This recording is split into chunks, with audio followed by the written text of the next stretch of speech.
So this section is all about what we call conditional statements. So you should have your little foldable like so.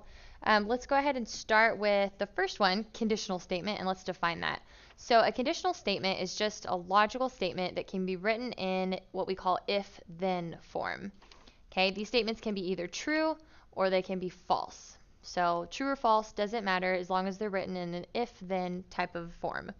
So let's take a look at this example we've got right here. It says, if you work hard, then you will like geometry. Well, think about if that's true or false. If you work hard, does that mean you will have to like geometry? No, not necessarily. So that one is false, but that doesn't matter. It's still an if-then statement. All right, so our conditional statements, they always have two parts. They have a hypothesis and a conclusion. So I think it's a good idea for your notes if you do this in two separate colors. Hypothesis, I'm doing in green, conclusion in pink. So if I look at my example here, my hypothesis is going to be whatever comes after the word if in the first part. So my hypothesis is you work hard. Okay, my conclusion would be whatever comes after the word then. So my conclusion would be you will like geometry. Hypothesis and conclusion. We just don't include the words if and then in those parts. Okay, so symbolically here, we have, it looks like this down here. It's got a P with an arrow, then a Q. So if our statement P is our if statement, and our Q statement is our then statement, then we would write this symbolically, which this just means if P, then Q. That's what that arrow means right there. So if you want to write that off to the side or below it, symbolically that just means if P, then Q. All right, so that is a conditional statement. Let's go ahead and look at the converse and what that means. So let's look at the converse of a conditional statement. Now, the converse, I want to actually start with the bottom part right here. Notice your conditional statement said if P, then Q, right? Right here, if P, then Q. The converse just takes your hypothesis and your conclusion and it switches them. So you're going to have an if Q, then P situation here for the converse. Okay, so let's look at the example we have here. It says if B is between A and C, then AB plus BC equals AC. Go ahead and underline your hypothesis, which would be that part. And then our conclusion, which would be this part. Now, if I want to write my converse, I simply have to switch my P and my Q, my hypothesis and my conclusion. So this would be written like so. If AB plus BC equals AC,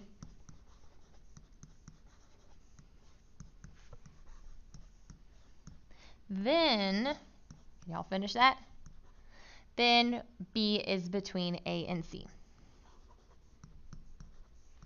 I'm going to abbreviate between. There we go. Between A and C. Okay, now we haven't looked at this and evaluated if either of these statements are true or false. We're just learning how to write the converse right now. Okay, so for the converse part here, we could say it's formed by switching the hypothesis and conclusion. If you want to fill that in. All right, so an original statement, if P then Q. Converse switches them, if Q then P. So go ahead and write that off to the side also. If Q then P. Okay, now in order to do the next part, go ahead and look at the negation part of your foldable. Flip that one. So in order to do the next part, you have to know what a negation is, how to negate something, which we did talk about already, but let's refresh here. So a negation is just the opposite of the original statement, okay? And we would write it, like if our statement is P, the negation would be not P. That's how you would say that. If you want to write that, that just means not P. Okay? So an example, very basic one, if your statement P is it is raining, then the negation of that would be it is not raining.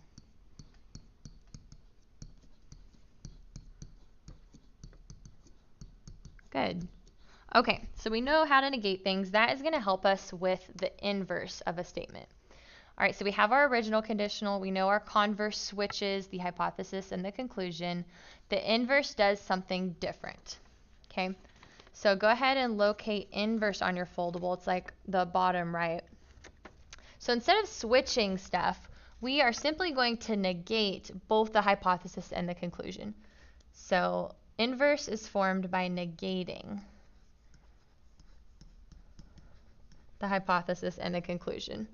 Okay, so we could read this symbolically like this.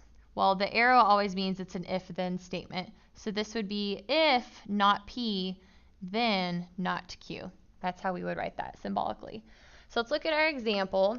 I'm going to underline my hypothesis, which would be it is sunny, and my conclusion, which would be it is hot. Now, if I want to write the inverse of this statement, I'm going to negate the first part, and I'm going to negate the last part. So I'm not switching anything, I'm just simply negating them. So my inverse would start with if it is not sunny,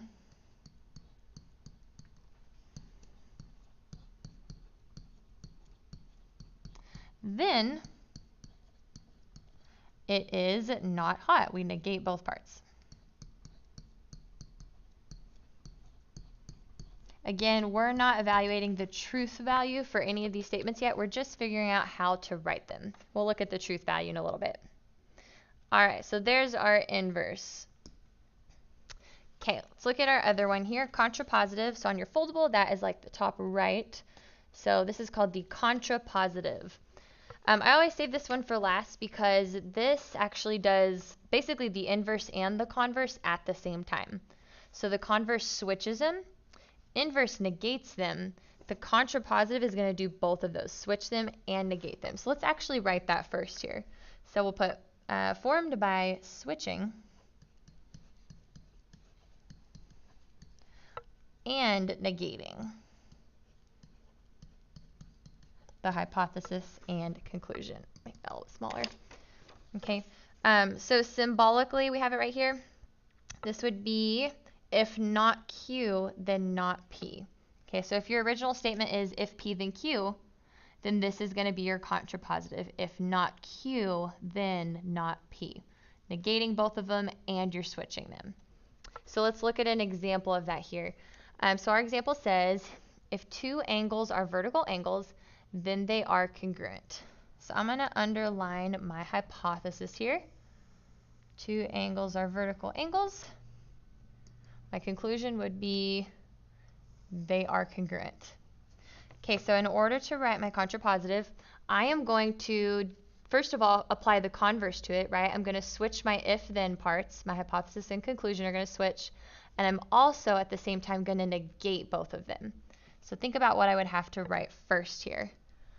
I would say if, so we're going to put this one first, but we're also going to negate it. So if they are not congruent, okay?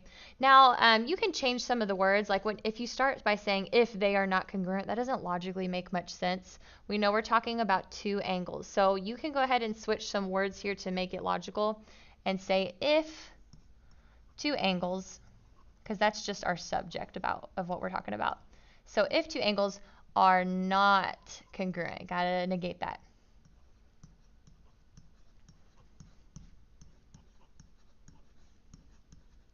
If two angles are not congruent, then, now let's look at the first part. Then they are vertical angles. Well, we also want to negate that. So then they are, oh, I guess that would go right here, are not vertical angles. There you go. Then they are not vertical angles. There you go. Okay, so we have our conditional, we've got our inverse, our converse, our contrapositive. I think we have one more thing on our foldable right here. Something called equivalent statements, or logically equivalent statements is what I often say. So you can even add that word in. If you want to put that above equivalent, I'll put it to the side. Y'all could write it like right above, because I'll often say logically equivalent statements. Okay, so open this one up. We say equivalent statements are two statements that are either both true or they're both false. Whatever the case, they have the same truth value.